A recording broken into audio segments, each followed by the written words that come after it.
We exist to close the loop on everything within our system. It's like, what are we doing on this earth? Like, let's do something that means something that's like, we can, when we're on our deathbed, we can be like, I'm pretty happy with that effort. We all feel that working at Silo. Doing all of this and surviving in London hospitality through COVID, through enormous storms, it's so much easier just to kind of go back into first gear and just survive.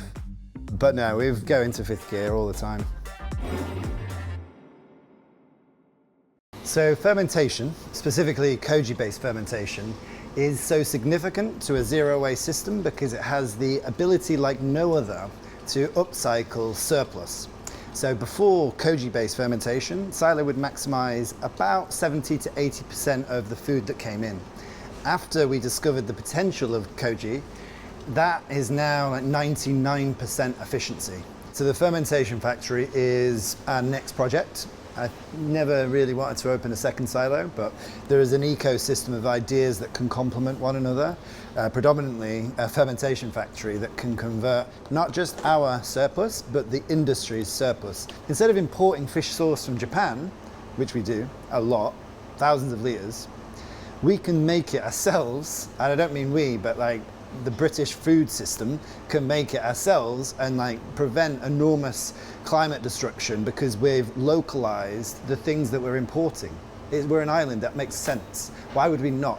But Ryan's the brains behind that operation. So welcome to the back of house. These are all the Phil cleaning products. So my friend Phil has a company called Phil in which cleaning products are endlessly refilled, mitigating any unnecessary plastic waste.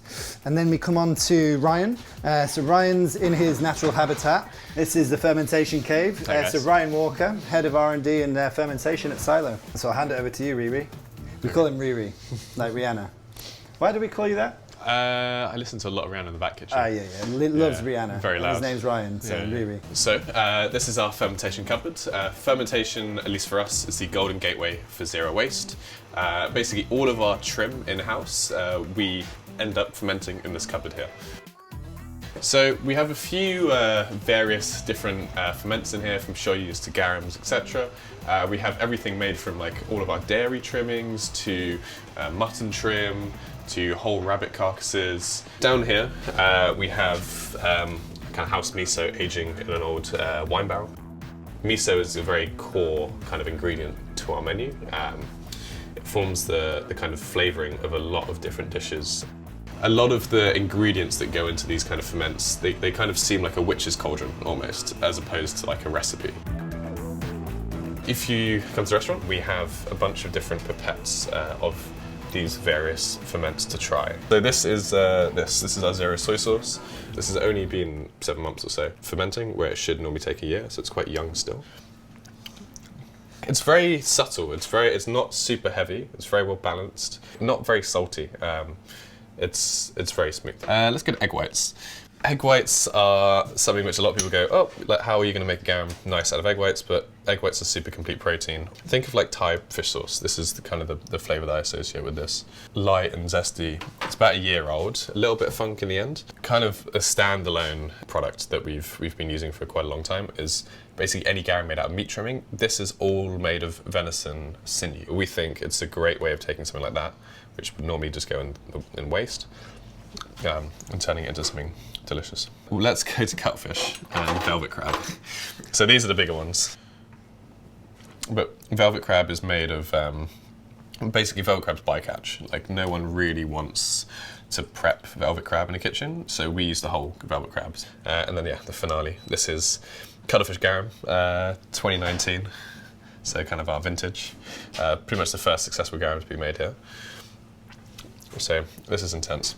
Because of the age of these, inherently a lot of people believe that, oh, they're off. So because of the salt percentage, you never really have to worry about them spoiling.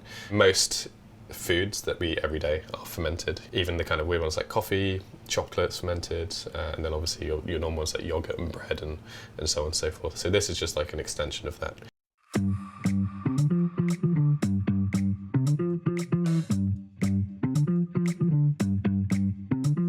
So this is one of our classic dishes. It's called the quaver. We had all of these Koji-based fermentations, and from them there's a lot of byproduct. A lot of the solids from the liquid processes have this solid mass, and so we decided to blend that solid mass into a paste and then fry it into these quavers. So all of the vegetable waste in the kitchen creates this syrup called a vegetable treacle, and then that goes on to the quaver.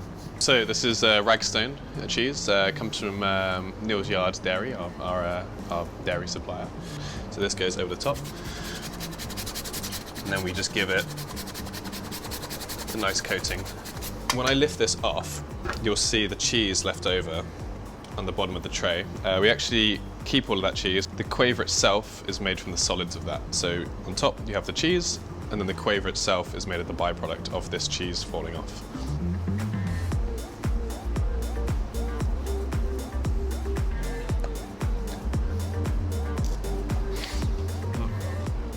Oh, so crisp.